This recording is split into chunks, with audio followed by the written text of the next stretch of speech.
बिस्मिल्लाहिर्रहमानिर्रहीम। अस्सलाम वालेकुम स्टूडेंट्स। कॉस्ट अकाउंटिंग की बेस बनाने की कोशिश कर रहे हैं। बेस अच्छी बन गई तो आगे जाकर बार बार प्रॉब्लम नहीं आएगी इंशाल्लाह। अल्लाह ने चाहा नहीं आएगी। कॉस्ट में प्रॉब्लम नहीं आपको आती है, अल्लाह ने चाहा, टेंशन नहीं लेनी।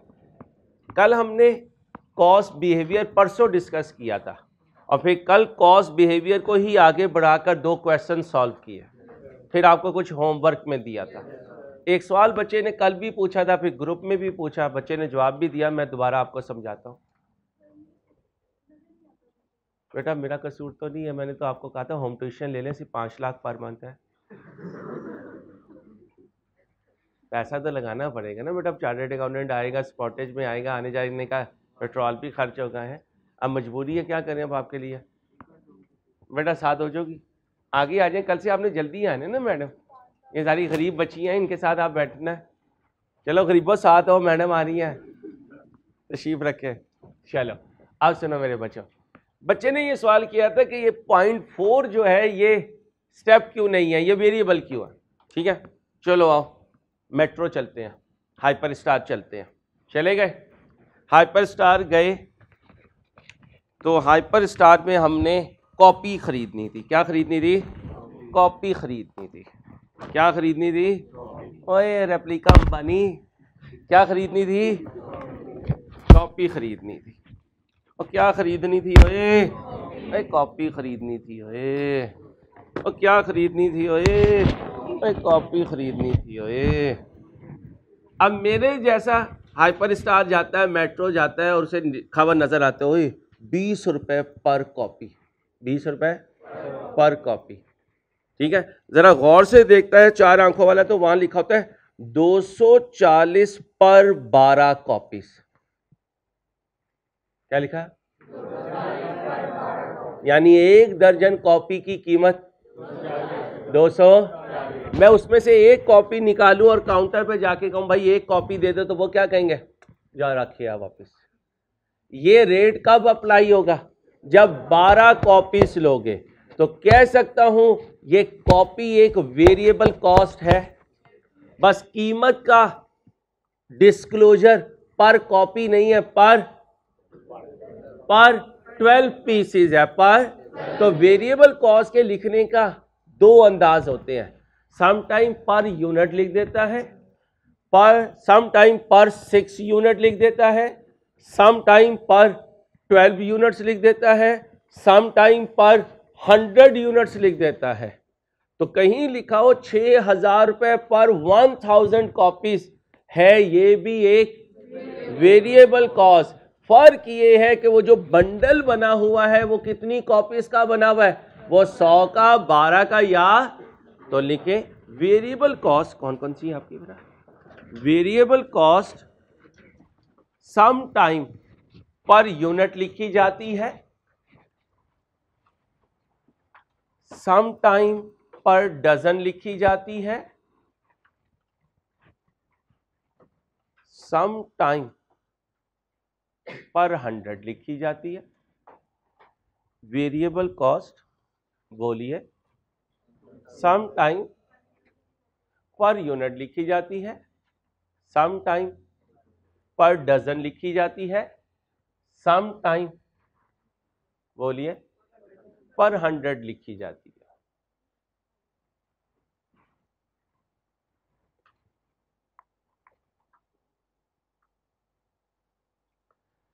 अब आप कहेंगे यार अंसारी बंदा तो एक ही है, FR1 में तू पढ़ा रहा होता है फाइनेंशियल अकाउंटिंग, अभी हमें पढ़ा रहा है या तो कॉस्ट अकाउंटिंग।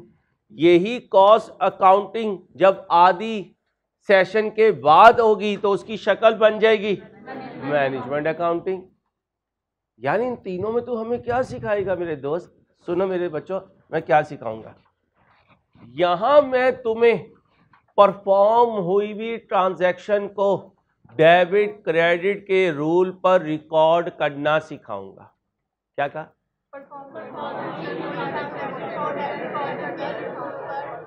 रिकॉर्ड करना सिखाऊंगा। ये है इंट्रो के 8 चैप्टर। कितने? कौन से 2 नहीं? 7, 8 नहीं। FR1 का सारा सिलेबस, FR2 का सारा सिलेबस। आज हमारे सब्जेक्ट का नाम है cost and management accounting. Management accounting का वर्ड निकला है मैनेजमेंट से, और मैनेजमेंट का मतलब है how to run the business, how to. इसका मतलब इस सब्जेक्ट के आधे सिलेबस में मैं आपको सिखाऊंगा बिजनेस को रन कैसे करना है, और इस सब्जेक्ट के पहले हाफ में मैं आपको कहां लेकर गया, पहले दिन टिकट कटवा के, फैक्ट्री पे क्या हो रही है प्रोडक्शन, उस पे क्या इंकर हो रही है, उस कॉस्ट को डिटरमिन करना सिखा रहा हूं। कॉस्ट तो इंकर हो रही है, उसको डिटरमिन करना सिखा रहा हूं कि यूनिट को कैसे कॉस्ट एलोकेट करनी है। तो यहां मैं आपको बिजनेस रन करना नहीं सिखा रहा, कॉस्ट डिटरमिन करना सिखा रहा हूं। यहां बिजनेस रन करना सिखाऊंगा, यहां बिजनेस को रिकॉर्ड करना सिखाऊंगा। तीनों में मेरे आपको डिफरेंट एक्सपोजर्स नजर आएंगे। यहां मैं रूल्स पर रहूंगा, यहां मैं कॉस्ट डिटर्मिनेशन पे रहूंगा, और यहां मैं क्रिएटिव होकर आपको बिजनेस रन करना सिखाऊंगा। तो आजकल हम क्या सिखा रहे हैं, cost accounting, how to determine the cost कहां इंकर होती है। नहीं, मैं अपने आप को जान दे दूंगा, कॉस्ट कहां इंकर होती है, हेड ऑफिस में भी और कच्चे रट्टे लगाए हुए बेवकूफों ने कि फैक्ट्री में कॉस्ट इनकर होती है, हेड ऑफिस में बेगम इनकर होती है। कमाल हो गया यार, कॉस्ट तो कॉस्ट है, कभी हेड ऑफिस में इनकर होगी, कभी। अच्छा, हेड ऑफिस में कौन सी कॉस्ट इनकर होती है, काउंट करवाओ। वो वेरिएबल होती है, फिक्स होती है, सेमी होती है, या स्टेप होती है, चारों होती हैं। कितनी होती हैं, या वेरिएबल होंगी। फैक्ट्री में कितनी कॉस्ट इनकर होती है, 6। इनमें से कौन सी 2 कॉस्ट हैं जो हमेशा वेरिएबल होंगी, बाकी बची। उन 4 में से कौन सा बिहेवियर होगा, चारों बिहेवियर हो सकते हैं। कुछ क्लियर, यहां तक ओके है। अब सुनना मेरे बच्चों,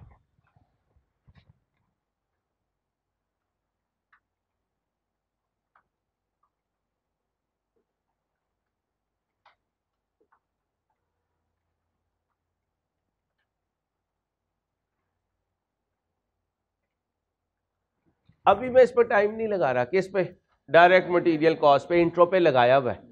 यहां बाकायदा पूरा इसका चैप्टर है, एक नहीं 2 चैप्टर।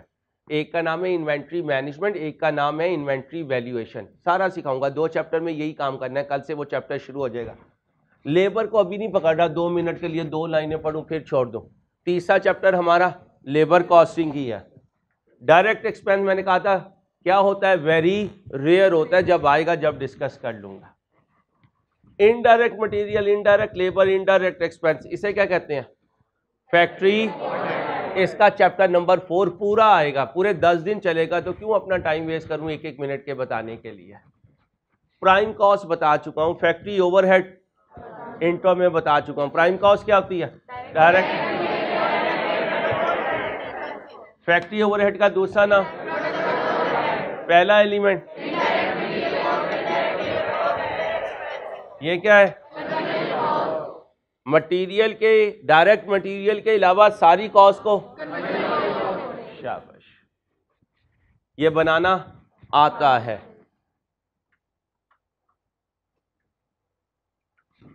एक मिनट लगाओ मुझे, मैन्युफैक्चरिंग कॉस्ट और ये एलिमेंट्स कैलकुलेट करके दो। क्या क्या करना है, प्राइम कॉस्ट, कन्वर्जन कॉस्ट, जल्दी से करो, 2 मिनट हैं तुम्हारे पास, जल्दी करो। कल से मैंने टेक्निकली कॉस्ट अकाउंटिंग शुरू करनी है इन्वेंट्री मैनेजमेंट से, हिम्मत करें।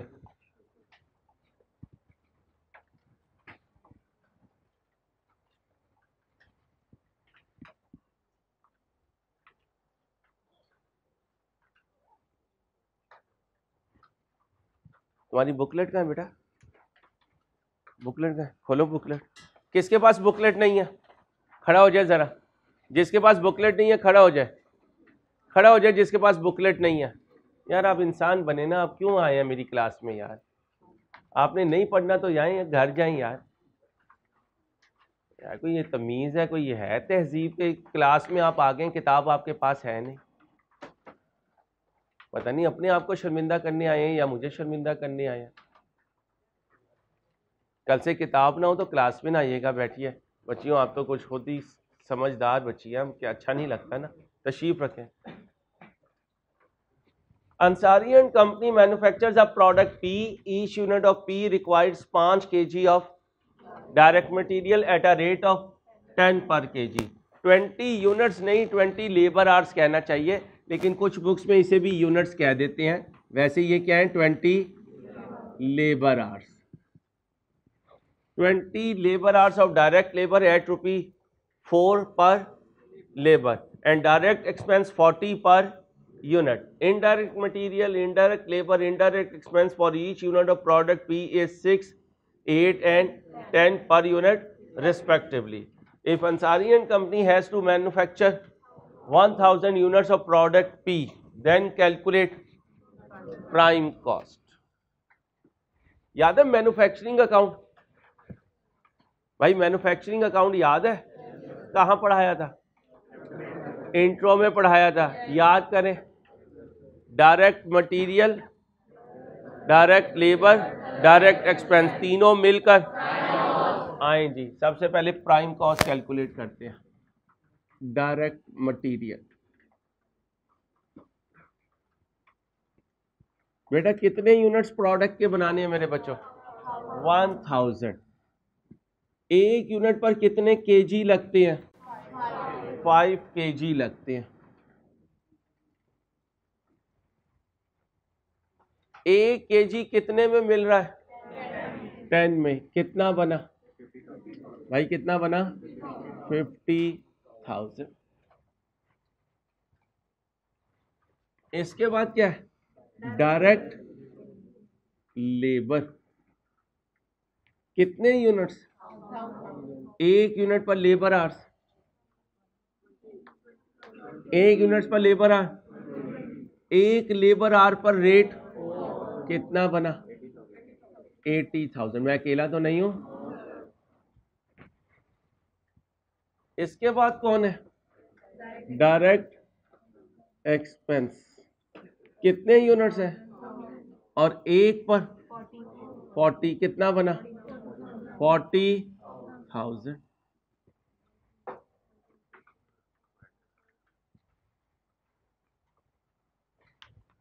इसके बाद क्या? इन तीनों को जमा कर दिया तो प्राइम कॉस्ट कितनी बनी? 1,70,000। इसमें ऐड क्या होना है? Factory overhead.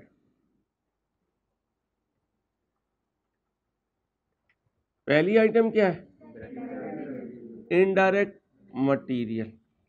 दूसरी आइटम क्या है? Indirect labour. तीसरी item indirect expense. Indirect material बोले एक यूनिट पे कितना है? कितने यूनिट्स है? इनटू कितना बना? 6,000। इनडायरेक्ट लेबर एक यूनिट पे कितनी है? कितना बना? 8,000। इनडायरेक्ट एक्सपेंस एक यूनिट पर कितना बना? 10,000। इस बॉक्स का टोटल किया तो प्राइम कॉस्ट, इसका टोटल किया तो फैक्ट्री ओवरहेड कॉस्ट कितनी बनी? 24,000। अभी यहां स्क्रीन पर कन्वर्जन कॉस्ट नहीं कैलकुलेट कर रहा, वो साइड पे कर लूंगा। इन सबको जमा करूंगा तो क्या बनेगा? Production cost. क्या बनेगी? 1,70,000 में 24 जमा करें 1 लाख। ये क्या बना? टोटल बोले प्रोडक्शन कॉस्ट। बेटा कन्वर्जन कॉस्ट क्या होती है? Conversion cost other than direct material 5 cost को कलेक्टिवली क्या कहते हैं? दोबारा बोलो। अब यहां कन्वर्जन कॉस्ट लिख देते हैं। Conversion cost direct labour plus direct expense plus factory overhead FOH, जिसे प्रोडक्शन ओवरहेड भी कहते हैं। डायरेक्ट लेबर कितनी है? डायरेक्ट एक्सपेंस, फैक्ट्री ओवरहेड जमा करें 1,44,000।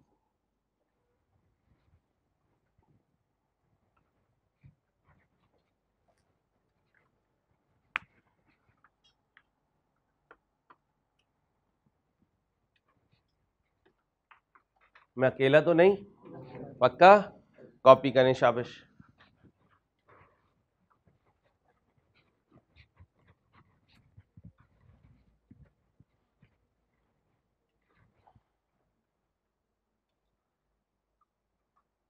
बच्चियों बातें नहीं प्लीज। कॉस्ट को क्या करने लगे हैं? क्लासिफाई करने लगे हैं by element, by function, by nature, by behaviour. याद रखिएगा, पहले 3 क्लासिफिकेशन करना मुश्किल काम नहीं है। पहली 3 क्लासिफिकेशन का पेपर में इतना रोल भी नहीं है। तिखी चीज क्या है? बिहेवियर। यहां फंसाएगा, पहले 3 में नहीं फंसाएगा, इसलिए मैंने सारी जान भी कहां लगाई है? बिहेवियर पे। पहले 3 तो आसान है। कहता है प्रोडक्शन कॉस्ट या किसी यूनिट की मैन्युफैक्चरिंग कॉस्ट के कितने एलिमेंट्स होते हैं? Material, labour and other expenses. कोई मुश्किल काम नहीं है। By function, production, non production. By nature, direct, indirect. अब फैक्ट्री में 6 कॉस्ट इनकर हो रही है, 3 कौन सी है? और 3 अच्छा, हेड ऑफिस में कितनी इनकर हो रही है? 5। वो पांचों की पांचों इनडायरेक्ट। हम पांचों की पांचों इनडायरेक्ट है। हेड ऑफिस में जो कॉस्ट इनकर होगी वो प्रोडक्शन कॉस्ट नहीं बन सकती। फैक्ट्री में जो कॉस्ट इनकर होगी वो नॉन प्रोडक्शन नहीं बन सकती। फैक्ट्री में एक टिंका उठाकर यहां रखने की कॉस्ट भी प्रोडक्शन कॉस्ट का पार्ट है। नाम उसे जो मर्जी दे दो, नाम उसे। हेड ऑफिस में जितनी कॉस्ट इनकर हो रही है वो जीपी में से माइनस होगी, वो कभी कॉस्ट ऑफ सेल्स में नहीं जाएगी। आज एक बात और गौर से सुनो, इंट्रो में नहीं बताया था क्योंकि इंट्रो में वो लेवल नहीं था। कॉस्ट ऑफ सेल्स में हमेशा वो कॉस्ट, अच्छा बिजनेस कौन सा डिस्कस कर रहा हूं? हाँ, कॉस्ट ऑफ सेल्स में हमेशा फैक्ट्री की कॉस्ट जाती है और जीपी से नीचे हमेशा हेड ऑफिस की कॉस्ट माइनस होती है। लिखो, अगर क्वेश्चन साइलेंट है, अगर क्वेश्चन साइलेंट है तो कॉस्ट ऑफ सेल्स में हमेशा फैक्ट्री कॉस्ट जाती है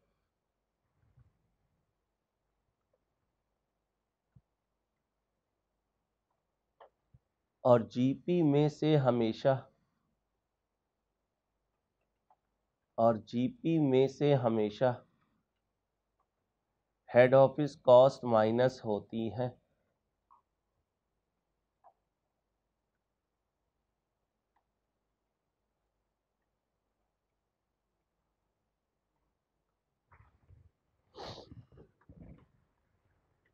याद है की बात? बिहेवियर कितने हैं? 1, 2 सा ओके हो गया। अब मुझे बताएं आगे चल के सर अंसारी कहाँ रगड़ा लगाएंगे? बिहेवियर पे। कॉस्ट के बिहेवियर पे रगड़ा लगाऊंगा, इसमें तो मुझे कोई इशू ही नहीं है। आपको भी इंशाल्लाह कोई इशू नहीं आएगा। आगे सुनिएगा, ये हम पढ़ चुके हैं इंट्रो में, बहुत दफ़ा पढ़ लिया, अब तो हमें भी याद हो गया ये क्या है। अब सुने भाई, क्या है? Complete the following table by classifying each expense correctly. Production related है, सेलिंग रिलेटेड है, डिस्ट्रीब्यूशन, एडमिन या फाइनेंस। अब जरा ध्यान से, सेलिंग रिलेटेड में कितने खर्चे आते हैं? 3। इंट्रो याद करो, कौन से 3? Advertisement, selling commission, free sample. Distribution में 3, कैरिज आउट पर, डिलीवरी चार्जेस, पैकिंग कॉस्ट। बाकी सारे एडमिन में, interest, markup, bank charges, bank commission कहाँ? फाइनेंस में। अच्छा, एक रिसर्च एंड डेवलपमेंट कॉस्ट भी होती है। क्या? कहाँ सिखाऊंगा? R2 में। कौन से चैप्टर में? IS 38 में। आज सुबह उन्हें वही करवाया था जब आप लोग, अच्छा आप नहीं आए थे, आप तो R2 में नहीं है ना? है जो R2 में, उन्हें पता है कि सुबह हमने रिसर्च एंड डेवलपमेंट कॉस्ट की है। ये मिक्सअप चलता रहेगा, कोई R1 R2 में साथ बैठा होगा, R1 R2 में नहीं, कॉस्ट और R2 में, कोई R1 और कॉस्ट में साथ बैठा होगा, कोई R2 MFA में साथ बैठा होगा। अब ये ना कहना तू छोड़ ही दे, तंग करके रखा हुआ तूने हमें। ठीक है, चलो पप्पू आ जाओ। ये कौन है? ओवरऑल फॉर कौन से वर्कर? ठंडी करके खाओ ना, जल्दी क्या है? पहली टर्म में पास होने तो आराम आराम से, जैसे मैं कह रहा हूं वैसे चलो। अब जल्दी की एक आएगी उल्टे हाथ की।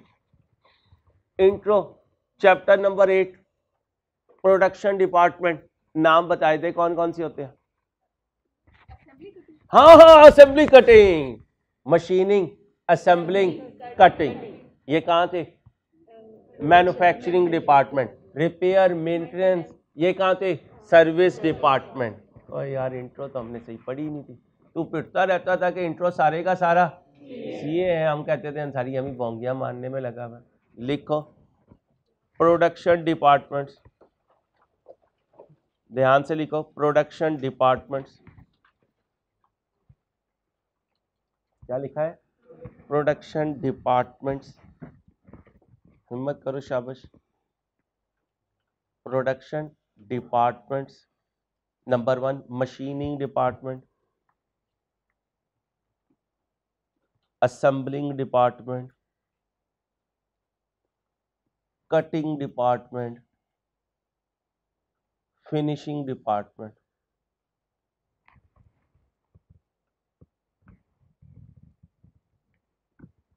मुझे आज तक ये नहीं समझ आई वो ईद की कौन सी तैयारी है जो पाकिस्तानी अवाम की ईद की सुबह तक चलती है। मुझे आज तक नहीं समझ आई। बेचारे टेलर जो है ना इस वक्त प्राइम मिनिस्टर से ऊपर वाला दर्जा ले चुके हैं। उन्हें वो प्रोटोकॉल दिया जाता है, भाई मैं अपनी बाइक पे लेके जाऊंगा, मैं अपनी गाड़ी पे लेके जाऊंगा, बता मटेरियल कहाँ से खरीदना है सर। तो भाई इतना ना करें, इसी वजह से जो है ना कौम बहुत पीछे चली गई है। 14 अगस्त पे भी अरबों रुपए हम आज़ादी के नाम पे लुटाते हैं, फिर ये कहते हैं कि कौम जो है वो गरीब है, कौम गरीब है। अरबों रुपए, अरबों भी नहीं, शायद खरबों ही गए होंगे। अल्लाह हमारे हाल पे रहम करे। कोरोना में मर रहे थे लेकिन सूट की बेचैनी जब भी थी। 2000 पुलिस वाले को दे रहे थे, 100 का सूट ले रहे थे, लेकिन सूट जरूर लेना है क्योंकि अगर सूट नया ना हुआ तो पता नहीं क्या हो जाएगा। अल्लाह हमारे हाल पे रहम करे मेरे बच्चों। अब बताओ जी ये कौन सा डिपार्टमेंट है? तो फिर ये वर्कर कौन सा है? Machining worker. याद करो प्रोडक्शन डिपार्टमेंट में जो वर्कर होता है वो डायरेक्ट वर्कर होता है, और जो सर्विस डिपार्टमेंट में होता है वो इनडायरेक्ट वर्कर होता है। अब बताएं यहाँ जो खर्चा हुआ वो फैक्ट्री में हुआ या हेड ऑफिस में? फैक्ट्री में। फैक्ट्री में हुआ तो यहाँ से कहाँ लेके जाऊँ? Well done. कहाँ लेके जाऊंगा? नारा मैं अपना गलत नहीं होने दूंगा इंशाल्लाह। इंट्रो से ही तुम्हारी कॉस्ट बनाऊंगा, बार बार कह रहा हूँ इंट्रो को जहन में रखो, एक एक बात वहां से उठाऊंगा इंशाल्लाह। ये क्या है? Cost of cartridges in general office. Head office का दूसरा नाम होता है, लिखो जनरल ऑफिस, हेड ऑफिस का दूसरा नाम है। कल ये बेसिक्स बुकलेट भी हाथ में होनी चाहिए और इन्वेंट्री मैनेजमेंट ऊपर चैप्टर रखवाया हुआ है बुकलेट, वो भी हाथ में होनी चाहिए आपके।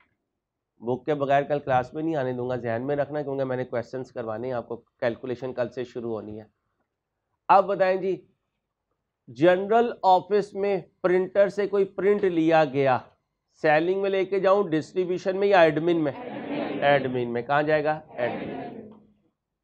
सैलरी ऑफ फैक्ट्री सुपरवाइजर, ये कहाँ इनकर हुई? कहाँ लेके जाऊं? Production department. Salary of payroll supervisor, याद रखना सैलरीज जो है ना वो हेड ऑफिस में तैयार होती है। सैलरीज की जो वर्किंग है कहाँ तैयार होती है? तो लिखो सैलरी शीट्स हेड ऑफिस में तैयार होती है। कॉस्ट में काम ही नोट्स बनाने का है, बाकी तो कॉस्ट में कुछ है ही नहीं। सैलरी शीट्स कहाँ तैयार होती है? डेप्रिसिएशन कैलकुलेशन कहाँ तैयार होती है? हेड ऑफिस में।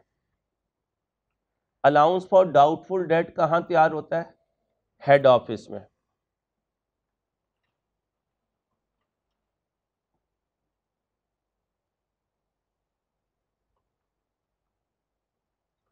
बीआरएस कहाँ प्रिपेयर होती है? हेड ऑफिस में।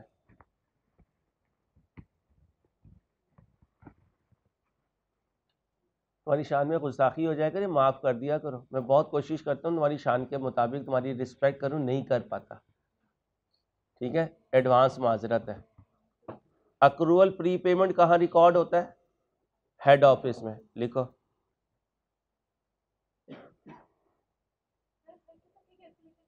नहीं मेरे बच्चे ऐसे नहीं ना, ऐसे तो भी काम खराब हो जाएगा ना। अभी सिर्फ इतना लिखना, आपने शॉर्टकट नहीं मारना। क्या लिखा है? Accrual pre payment head office में, डेप्रिसिएशन हेड ऑफिस में, बीआरएस हेड ऑफिस में, allowance for doubtful debt head office में। इतना याद है? आओ मेरे बच्चों, अब बताओ जी सैलरी किसे दी है?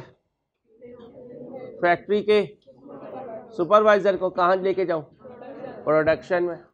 आगे चले, सॉरी ओ भाई गलत बोला, फैक्ट्री सुपरवाइजर नहीं, ये है salary of payroll supervisor. Salary sheet कहाँ तैयार होती है? और कौन सा डिपार्टमेंट करेगा? Admin department. कौन करेगा? एडमिन डिपार्टमेंट, क्योंकि ना ये सेलिंग आइटम है ना ये, और इसके अलावा जितनी आइटम होंगी वो कहाँ जाएंगी? वो एडमिन में जाएंगी। ध्यान से, रेंट ऑफ, आराम से ठंडी करके, गोदाम का किराया, रॉ मटेरियल का गोदाम है या फिनिश्ड गुड्स का? ठंडी जल्दी यार, तू जल्दी कर रहा है यार, तू जल्दी नहीं करनी। अब बताओ फिनिश गुड्स जो है वो हेड ऑफिस में कस्टमर का इंतजार करती हैं आउटलेट पर या फैक्ट्री के गोदाम में? हेड ऑफिस में, आउटलेट में। कहाँ? आउटलेट में। अब बताएं ये हेड ऑफिस आइटम है या फैक्ट्री आइटम है? ये हेड ऑफिस आइटम है। अगर यहां लिखा होता रॉ मटेरियल का गोदाम, तो याद रखना रॉ मटेरियल का गोदाम फैक्ट्री में होगा, क्योंकि प्रोडक्शन में वहां इस्तेमाल होना है। फैक्ट्री में चीजें तैयार होकर जब रेडी फॉर, तो कहां आ जाती हैं? हेड ऑफिस के गोदाम में। लिखो अगर गोदाम रॉ मटेरियल का है, अगर गोदाम रॉ मटेरियल का है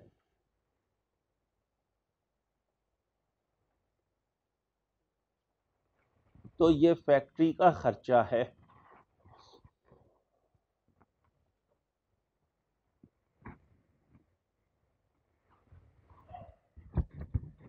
और अगर गोदाम फिनिश गुड्स का है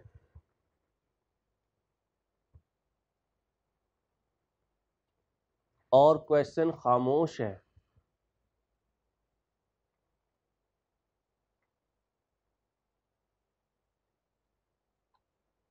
तो ये हेड ऑफिस का खर्चा है।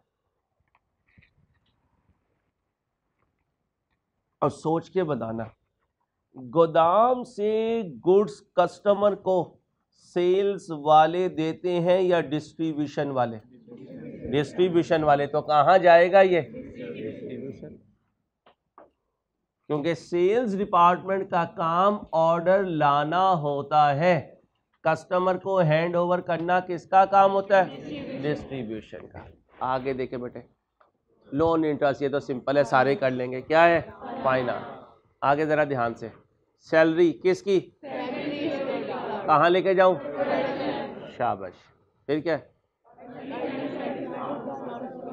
हूँ पे। अब सुने भाई, इंट्रो के लेवल पर इसको हम सेल्स में से लेस करते थे, FR2 के लेवल पर भी अब सेल्स में से लेस करते हैं, लेकिन पहले जब सेल्स में से लेस नहीं किया करते थे और आई कैप ये टेक्निक नहीं यूज़ करता था तो ये सेलिंग एक्सपेंस कहलाया करता था। क्या कहलाया करता था? लिखें, early settlement discount, early settlement discount और bad debt expense selling expense है।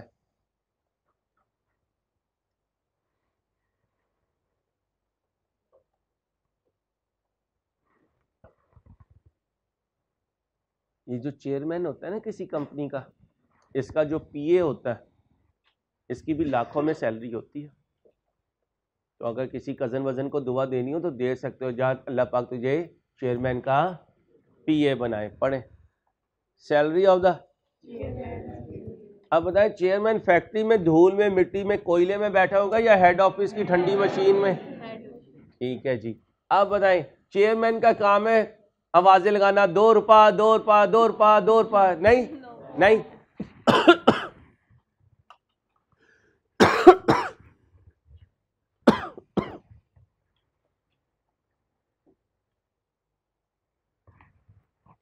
क्या चेयरमैन का काम यह है कि गोदाम में से अपने कंधे पे उठाकर कार्टन जो है वो ट्रक में रखे? तो फिर वो कौन सी सीट पे होता है? एडमिन की सीट पे होता है। तो उसके PA की सैलरी भी एडमिनिस्ट्रेटिव। आगे, road tax licence for delivery, delivery distribution. अच्छा जी, तुम्हारा मार्केटिंग मैनेजर है, वो ऑर्डर लेने गया, मोटरवे पे टूल प्लाजा दिया, अब इस टूल प्लाजे को कहां लेके जाऊं? अब सेलिंग में लेके जाऊं। तुम्हारा एडमिन मैनेजर कहीं जा रहा है, उसने पेट्रोल डलवाया, अब कहां लेके जाऊं? यानी जिस डिपार्टमेंट के लिए रिसोर्स लगेगा वो खर्चा भी। लिखो, काम की बात है। जिस डिपार्टमेंट के लिए रिसोर्स लगेगा, क्या कहा? जिस डिपार्टमेंट के लिए रिसोर्स लगेगा खर्चा भी उसी डिपार्टमेंट को चार्ज होगा।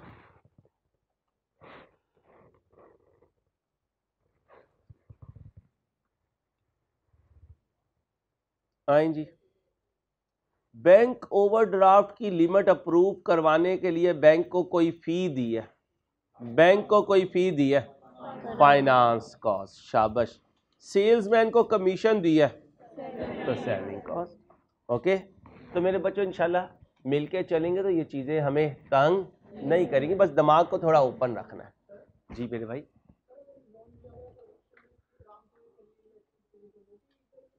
जी लोन के लिए याद रखिएगा क्वालिफाइंग एसेट FR1 हो। FR1 तो नहीं अभी पढ़ रहे ना? बोरिंग कॉस्ट तो नहीं अभी पढ़ा ना? हाँ, बोरिंग कॉस्ट में बताएंगे यार, अभी बताएंगे कंफ्यूज हो जाएंगे। क्वालिफाइंग एसेट आएगा तो फिर बताएंगे उस वक्त। R1 कोई बच्चा पढ़ चुका है तो उसे पता है कितने बच्चे हैं जिन्होंने R1 पढ़ लिया? हाँ, आप सुने भाई, क्वालिफाइंग एसेट ऐसा एसेट होता है बेटा जो कई महीनों में तैयार होता है, कई महीनों में तैयार होता है। अगर उस पर्टिकुलर आइटम के लिए हम लोन लें तो वो इंटरेस्ट इन्वेंट्री की कॉस्ट में ऐड होगा। उसके अलावा कोई लोन लें तो वो इंटरेस्ट कहाँ जाएगा? फाइनेंस कॉस्ट में। जिन्होंने R1 पढ़ लिया हुआ है वो तो इस बात को जानते हैं, क्वालिफाइंग एसेट में प्लांट भी होता है, मशीन भी, बिल्डिंग भी और इन्वेंट्री भी होती है, लेकिन वो इन्वेंट्री जो कई महीनों में तैयार हो। बाकी बच्चों ने परेशान नहीं होना, बाकी बच्चों को पता चल जाएगा जब मैं क्वालिफाइंग एसेट करवाऊंगा IS 23। अब आप कहेंगे वो जो बैठा हुआ है उसे कैसे पता चल गया? उसने माशाल्लाह कैब के सारे पेपर दे दिए हमें, वो मेरे साथ कॉस्ट की बुक पे काम कर रहा है इसलिए बैठा हुआ है, इसलिए परेशान नहीं होना यार, कोई अलबरूनी भी यहाँ बैठा हुआ है, ठीक है? टेंशन नहीं लेनी। थैंक यू असदुल्ला, बहुत प्यारा बच्चा, अल्लाह इसे कामयाब करे, खुश और आबाद रखे इंशाल्लाह, तुम्हें भी रखे, सबको रखे खुश और आबाद। अच्छा जी, आओ जी, अब जरा ध्यान से, ये क्या है? इंडस्ट्री। ये सारी इंडस्ट्री के तुम मालिक हो, और इंशाल्लाह का तो ओ जा गरीबो, क्या यार गरीबो सारी यार गरीबने ही बैठी हुई है यार। चलो भाई, कॉस्ट यूनिट क्या होता है? प्रोडक्ट को कॉस्ट यूनिट कहते हैं। प्रोडक्ट को क्या कहते हैं? Cost unit. और ये है उस कॉस्ट यूनिट के बनने में मुख्तलिफ एक्सपेंसेस, मुख्तलिफ एक्सपेंसेस। ध्यान से, अगर बेटा इस दफ़ा अटेम्प्ट पास ना हो ना तो अब्बे ने पहले ही कह दिया हुआ कि उसके पास 10 नंबर का हश पप्पी दोनों लेदर के पड़े हुए हैं। ठीक है भाई साहब, क्या बन रहे हैं उस फैक्ट्री में? शूज बन रहे हैं। चमड़ा लगा, ग्लू लगा, पेच लगे, कीले लगी, तस्मे लगे। शू बनाने के लिए ये क्या है? Direct material. क्या है? Direct material. ध्यान से देखना है। लो भाई, इंटरवुड का फर्नीचर बन रहा है, ऑफिस चेयर जिसपे मैं बैठा हूं, ये ऑफिस चेयर बनी। इसमें व्हील लगे, एक स्टैंड लगा, एक सीट लगी, सीट कुशन लगा, बैक रेस्ट लगा, आर्म रेस्ट लगे और कपड़ा यानी फैब्रिक लगा। बोले भाई, डायरेक्ट मटेरियल कॉस्ट। जागते रहना। ओए होए होए होए होए यार अंसारी, अभी कोई ऐसी बात ना करी, तेरी मेहरबानी। हमने तो फिर 12 बजे चले जाना है। तेरी आज क्लासेस मेरी 4 बजे तक है। मेरे लिए भी दुआ करनी है। ये आखिरी 10 दिन जो है ना, अब तो 9 रह गए ना आज के बाद। हाँ, ये 9 दिन छुट्टियों से पहले के अल्लाह पाक आफियत से गुजरवाए, कोई मसला ना हो। रेस्टोरेंट भाई क्या बन रही है? हाँ, रेस्टोरेंट मील बन रही है अपनी अपनी पसंद की। ये तो सारी ब्राइलर बैठी हुई है। इन्हें तो कभी देसी मुर्गी दे दो तो ये क्या कहती है? काली बोटी अच्छी नहीं खानी। ठीक है, ये सारे मटन पाए खाने वाले बैठे हैं। अब पता नहीं मटन के मिल रहे हैं या दूसरे के मिल रहे हैं, मिल रहे हैं। ठीक है भाई, अब ये जितने इंग्रेडिएंट्स लग रहे हैं खाने बनाने में, ये कौन सी कॉस्ट? Direct material cost. लो भाई, अभी तुम चिंची पे हो या बाइक पे हो, लेकिन इंशाल्लाह मेरे बच्चों को अल्लाह पाक बड़ी बड़ी कार्स भी देगा। अल्लाह करे तुम्हें अपने अपने तैयारी भी दे। कार मैन्युफैक्चरिंग बिजनेस में जो चीज़ तैयार होती है वो होती है कार। स्टील लगी, एल्युमिनियम लगा, विंडो लगी, लाइट लगी, गियर बॉक्स लगा, इंजन लगा, पहिए लगे, वगैरह वगैरह वगैरह लगे। इसे क्या कहो? शाबाश। कार मैन्युफैक्चरर सर अंसारी नहीं कर सकते।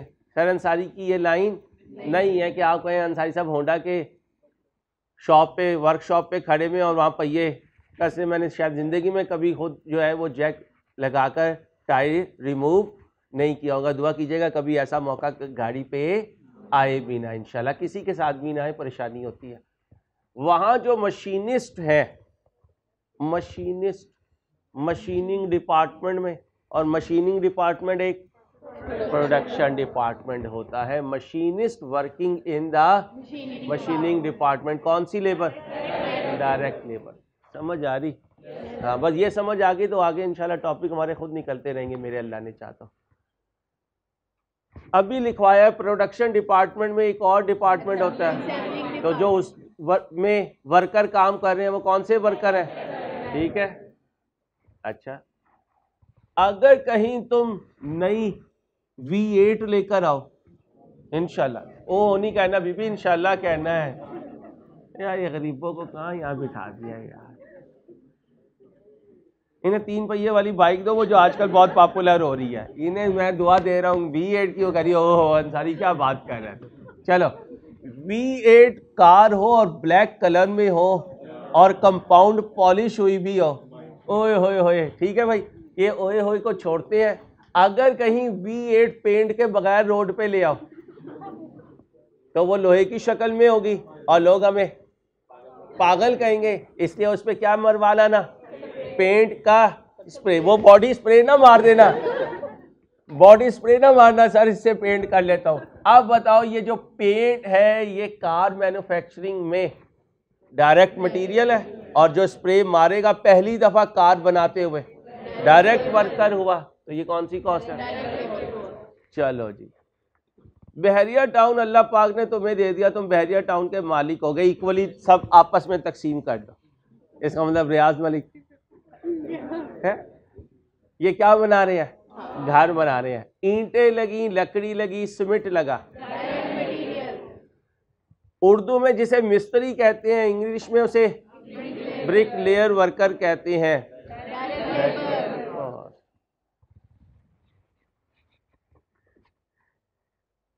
जब कंस्ट्रक्शन हो रही होती है, एक बड़ा सा मिक्सचर आता है अंडे की शक्ल का, उसके अंदर सारी चीजें मिक्स हो रही होती हैं, उसका शाम में किराया लाखों में दिया जाता है।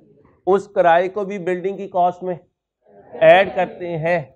हायर ऑफ, फॉर एग्जाम्पल कौन सा एक्सपेंस,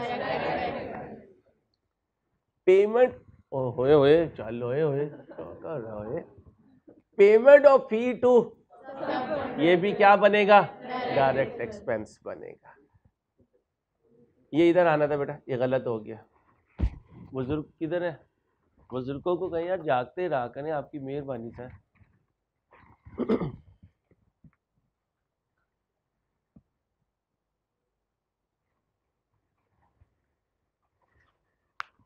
अब बच्चों ज़रा ध्यान से, इन्होंने कंपोजिंग एरर की भी और परेशानी हो जाए ना, ऑनलाइन स्टूडेंट ज़रा ध्यान से बेटा, कंपोजिंग एरर की वजह से कंफ्यूजन हो सकती है।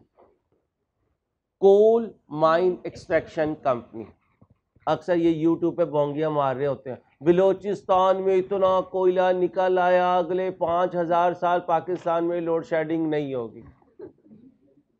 मेरे जैसा बेचारा खोल के देखता है तो वो किसी ने ऐसी गप मारी हुई होती है, ऑथेंटिकेटेड खबर नहीं होती। ठीक है, चलो एनी हाउ, ये क्या है, टन ऑफ कोल। अब ये इनका क्या है, आउटपुट है। ठीक है, क्या है, माइनर्स, ये इनकी कौन सी लेबर है, डायरेक्ट लेबर है। कि इनका काम है क्या निकालना, कोल निकालना माइंस में से। सर्विस इंडस्ट्री में आ गए भाई, ये क्या है, डे ऑफ स्टोरेज, यानी सम टाइम लोग हमसे स्टोरेज करवाएंगे जी इतने दिनों के लिए। जैसे आजकल आपने देखा होगा किन्नू जो है वो स्टोर का आ रहा है, लेने की जहमत ना कीजिएगा, रेट तो महंगा है लेकिन उसमें कोई जायका नहीं है। दुकानदार जो ईमानदार होता है वो खुद कह देता है कि इसमें सर अब कोई टेस्ट नहीं है। अब बड़े बड़े जो स्टोरेज हाउसेज होते हैं वो क्या दे रहे होते हैं, सर्विस दे रहे होते हैं, और दिन के हिसाब से किराया ले रहे होते हैं, दिन के हिसाब से। पिछले दिनों मुझे किसी ने बताया कि ये जितने जे डॉट और ये निशाद वगैरह हैं, इन्होंने अब अपने गोडाउन्स नहीं रखे हुए।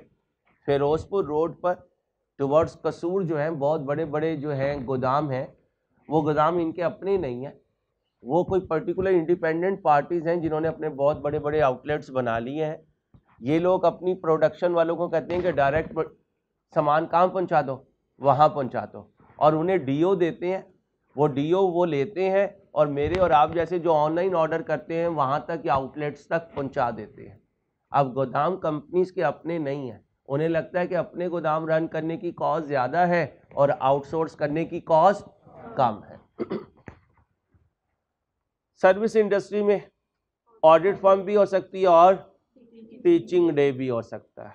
आए जी, वेयर हाउस स्टाफ, अब जरा ध्यान से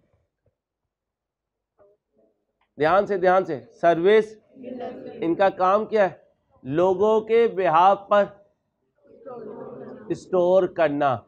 इन्होंने अपने वेयर हाउस में क्या रखा हुआ है, स्टाफ रखा हुआ है। ये इनकी डायरेक्ट लेबर कॉस्ट, क्योंकि अगर किसी और ने अपना गोदाम खुद रखा होता तो वो उसकी इनडायरेक्ट कॉस्ट होती। ध्यान से देखना है, ऑडिट वाले इंशाल्लाह जब कैफ पूरा हो जाएगा तो ऑडिट फॉर्म्स में जाओगे, फिर वहाँ की टीम का मेंबर बन के किसी क्लाइंट पर जाओगे, वहाँ जाकर ऑडिट करोगे। ऑडिट टीम में कभी तुम जूनियर होगे, कभी सेमी सीनियर होगे और कभी सीनियर होगे, कभी सुपरवाइजर होगे, लेकिन उस टीम के तो मेंबर होगे और ऑडिट में कुछ ना कुछ अपना भी इनपुट दोगे। तो तुम ऑडिट फर्म के कौन से वर्कर होगे, डायरेक्ट वर्कर। कौन से वर्कर होगे, तो कॉस्ट कौन सी होगी। ये गरीब का बाल शाम तक पढ़ाएगा तो मैं कॉलेज की कौन सी लेबर हूँ, डायरेक्ट लेबर हूँ। ये कहाँ से आ गया, ये ऊपर भाई, ये इधर आएगा नीचे, यहाँ पे डायरेक्ट लेबर कॉस्ट ही आएगी। ऑनलाइन वाले आप परेशान होना, यहाँ पे इसकी वजह से इशू चल रहा है। आगे रोड ट्रांसपोर्ट है, कंस्ट्रक्शन कंपनी है, और क्या है, motorway fuel station, vehicle running cost. Daewoo वालों के लिए जितनी बसेस रन हो रही हैं उनकी जो रनिंग कॉस्ट है उसमें क्या है, फ्यूल कॉस्ट पर किलोमीटर पर व्हीकल। अब बताओ डायरेक्ट है या इनडायरेक्ट? डायरेक्ट है। क्या है? ये यहाँ से कहाँ पे गलती की है इसने? नहीं भाई ये नहीं है, ये नहीं आएगा, एक गलत हुआ है। ये तो डायरेक्ट 3 हुए हैं, ये यहाँ पे आएगा, ये 3 इधर आएंगे, ये वाला एलिमेंट डायरेक्ट मटेरियल कॉस्ट का इधर आएगा। यार अहमद को कहना देखो एक ज़रा सी गलती से चीज़ें मिक्स हो गई मेरे भाई, सारी मेहनत ज़ीरो हो जाती है। रोड ट्रांसपोर्ट में व्हीकल रनिंग कॉस्ट, इसमें जितना फ्यूल लगेगा, जितना फ्यूल लगेगा, डेवो वालों के लिए जो फ्यूल लगेगा वो डायरेक्ट या इनडायरेक्ट? उनके लिए ये क्या है, डायरेक्ट मटेरियल कॉस्ट। क्या है? Direct material cost. आगे आए, ये क्या है, कंस्ट्रक्शन। अब सोच के, कंस्ट्रक्शन वाले ईंटें उठाकर लेकर आए या उनका मजदूरों की पिकअप आई और उन्हें साइट पर उन्होंने ड्रॉप किया। अब बताएं कंस्ट्रक्शन कंपनी का मेन मटेरियल क्या होता है? ईंटें, रेत, सीमेंट, बजरी और लोहा वगैरह। जो फ्यूल लगेगा जनरेटर वगैरह को रन करने के लिए, जैसे पाकिस्तान में बिजली कम होती है, जो फ्यूल लगेगा वो डायरेक्ट मटेरियल या इनडायरेक्ट? Indirect material. तो कंस्ट्रक्शन कंपनी में जो फ्यूल लगेगा वो क्या होगा? ये है इनडायरेक्ट। ये क्या है? इनडायरेक्ट। आगे आए, motorway fuel station. Motorway fuel station, आपने अपनी गाड़ी खड़ी की, उन्होंने आपको फ्यूल दिया तो फ्यूल बेच दिया भाई, फ्यूल बेच दिया। फ्यूल कॉस्ट पर किलोमीटर पर व्हीकल। अब ये बड़े बड़े जो टैंक्स होते हैं इसमें क्या आ रहा होता है? फ्यूल आ रहा होता है। ये इनका क्या है? इनपुट है भाई, इनपुट है। और जो इस इनपुट को लाने की कॉस्ट होगी वो इन्वेंट्री की कॉस्ट में ऐड होगी। क्या बनेगी? Direct material. क्या बनेगी?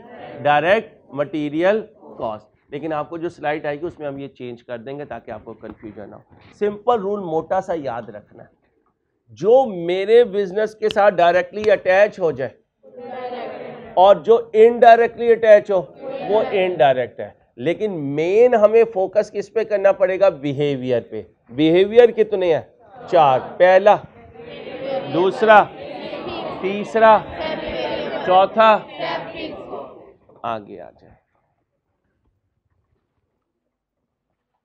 बच्चियों, बातें नहीं प्लीज, बातें करेंगी ना तो फिर पढ़ाने का मजा नहीं आता। ये कल किया था हमने भाई, ये कल किया था, ये भी कल किया था। ये देखिए जी, ध्यान से देखें, 5 मिनट दे रहा हूं आपको। कल इन्वेंट्री मैनेजमेंट की बुकलेट लेकर आनी है। कल मैंने चैप्टर शुरू करना है इन्वेंट्री मैनेजमेंट का, ईओक्यू मॉडल वगैरह शुरू करना है कल, जिंदगी रही इंशाल्लाह। तो बेटा बातें नहीं ना बच्चियों, 1.25 घंटा भी नहीं आपसे अंसारी बर्दाश्त हो रहा। हमें देखो, हम आपको 5 साल तक बर्दाश्त करेंगे सीए में। Following expenses relate to Ahmed toys. Ahmed है वैसे अपनी खाला की बुक्स में खिलौना ही, ठीक है। Enterprises for the year ended 31/12/18। ध्यान से आज आप जवाब देंगे। Factory rent for the year was, 1 साल का किराया दिया। कौन सी कॉस्ट? शाबाश। Insurance premium paid for factory assets was 80,000 for the year. शाबाश। ध्यान से, transportation paid for purchase of raw material to the transport company at a rate of ₹5 per unit. Well done. Total raw material purchase during the year was at a price of, कौन सी cost है? Variable cost. Direct labour was paid at the rate of 10 total direct labour hours work for the year,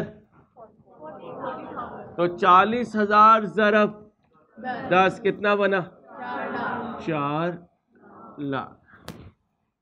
transportation कितने units की और एक पर कितना है? कितना बना? 2 लाख। खरीदा कितना है? किस रेट पर? तो फिर परचेज प्राइस 50,000 ज़रब 60 कितना बना? बोले 30 लाख। ध्यान से, machinery repair work carried out during the year as follow: 20,000 for well done, 5,000 for parts replace after every. सुबह किताबें इकट्ठी की थी और क्या कहा था? 240 पर डजन वेरिएबल थी। यहां 5,000 पर 2,000। अब बताओ वेरिएबल ड्यूरिंग द ईयर कितना किया? 6,000। 5,000, 2,000, 4,000 के लिए 10,000, 6,000 के लिए 15,000। अब इसको कंफ्यूज नहीं करना स्टेप फिक्स कॉस्ट से। सुबह आके लिखवाया है कि समटाइम वेरिएबल की नरेशन पर यूनिट के बजाय पर डजन हो सकती है, पर 100 हो सकती है, यहां पर 1000 आ रही है, पर 2000 आ रही है, पर 2000। अब बताओ जी, 5,000 तो कितने की है? 2,000 की, ठीक है। और हमें चाहिए 6,000 की। कितना आंसर आया? तो ये कौन सी कॉस्ट है भाई? कौन सी कॉस्ट है? Electricity bill for the year comprises of 24,000 being fix annual fix cost, 5 per unit consume during the year 11,000 units of electricity work. तो फिर 11,000 ज़रब 5 कितना बना? ये 55,000 क्या है? ये 24,000 क्या है? और अगर मैं टोटल को देखूं तो ये एक semi variable cost. Okay. Other fix factory overhead, नाम खुद कह दिया, other fix factory overhead for the year amounted to 90,000। ये क्या है? Fix cost. ये क्या है? Fix cost. 3 दिन से क्या कर रहे हैं? बेसिक्स कॉन्सेप्ट को रिवाइज कर रहे हैं कि बेसिक कॉन्सेप्ट से ये पता चल जाए कि कॉस्ट का बिहेवियर क्या है। कॉस्ट का बिहेवियर क्या है? अब जरा मुझे बताएं, कॉस्ट के कितने एलिमेंट्स होते हैं? 3 एलिमेंट्स होते हैं। कौन कौन से? हाँ, डायरेक्ट मटेरियल, डायरेक्ट लेबर, और फिर आप कहेंगे फैक्ट्री ओवरहेड। डायरेक्ट एक्सपेंस को अक्सर हम इग्नोर कर देते हैं क्योंकि वो बहुत रेयर होता है।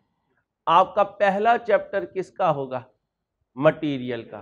दूसरा चैप्टर लेबर का। तीसरा चैप्टर FOH का। किसी भी प्रोडक्ट में मटेरियल की मेन कॉस्ट होती है, इसलिए आपकी बुक में इसके एक चैप्टर के बजाय 2 चैप्टर है। एक का नाम है इन्वेंट्री मैनेजमेंट, क्या है? दूसरे का नाम है इन्वेंट्री वैल्यूएशन, क्या है? इन्वेंट्री वैल्यूएशन की बेस आपने इंट्रो में पढ़ी हुई है। इन्वेंट्री मैनेजमेंट आपके लिए टोटली एक नया कॉन्सेप्ट है। इसमें क्या बात करूंगा मैं इन्वेंट्री मैनेजमेंट में? लिखिए, लिखना अच्छा वर्क करना, ठंडी करके खा बच्चे। इन्वेंट्री मैनेजमेंट, फ्रेश पेज ले लीजिएगा। ये जितनी पेज आपका बचा हुआ है ना, इसमें कुछ ना कुछ आता रहेगा, बल्कि 3-4 पेज ब्लैंक छोड़ दें। अभी बेसिक कॉन्सेप्ट साथ साथ आएंगे, इधर लिखते रहिएगा। कल बुकलेट लेकर आनी है इन्वेंट्री मैनेजमेंट। ज़्यादा पेज नहीं ज़ाया करने, बहुत महंगी कॉपी बनती है भाई। चलें, इन्वेंट्री मैनेजमेंट।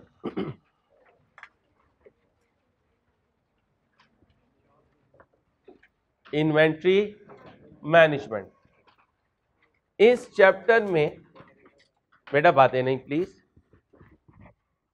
इस चैप्टर में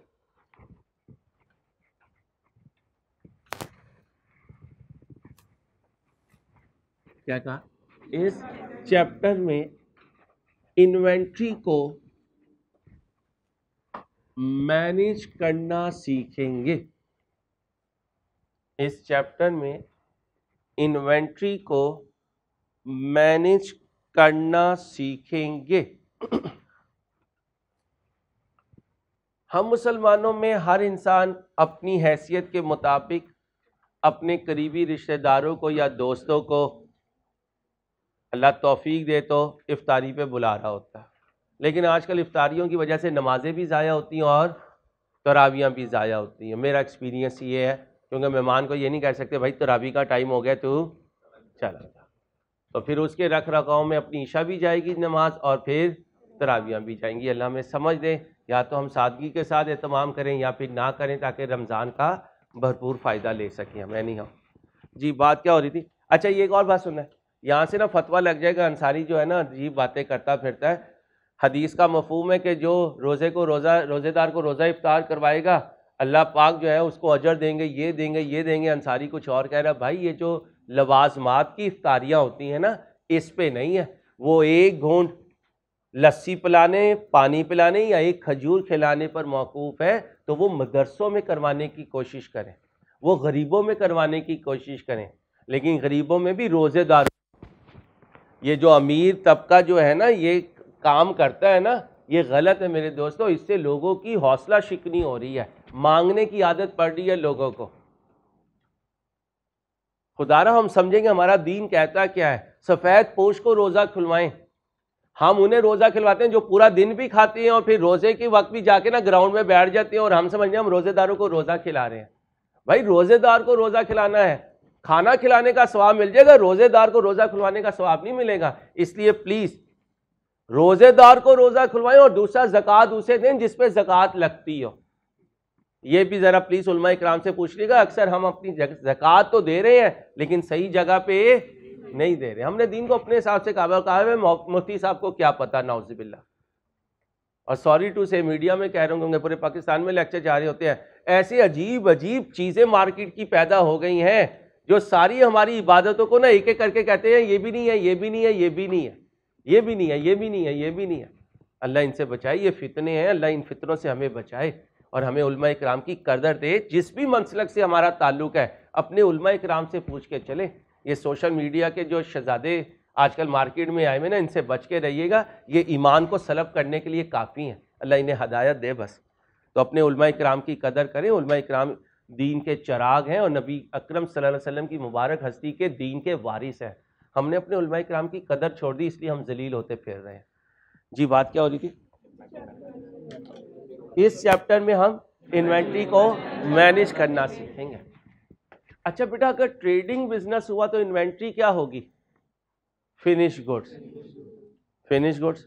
और अगर मैन्युफैक्चरिंग बिजनेस हुआ तो raw material, work in process और फिनिश गुड्स। तो लिखें, ट्रेडिंग बिजनेस हुआ तो inventory mean finish goods.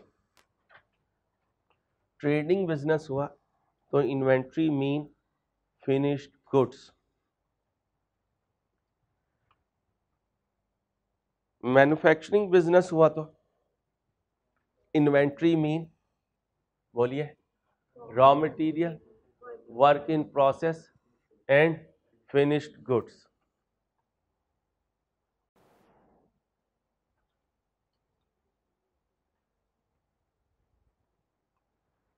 Service providing business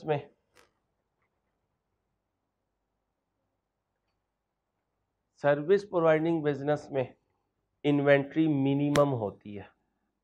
क्या कहा? सर्विस प्रोवाइडिंग बिजनेस में इन्वेंट्री क्या होती है? बोलिए, मिनिमम होती है। कल बुकलेट के बगैर नहीं आना जाए। अपना ख्याल रखिएगा। अल्लाह हाफिज।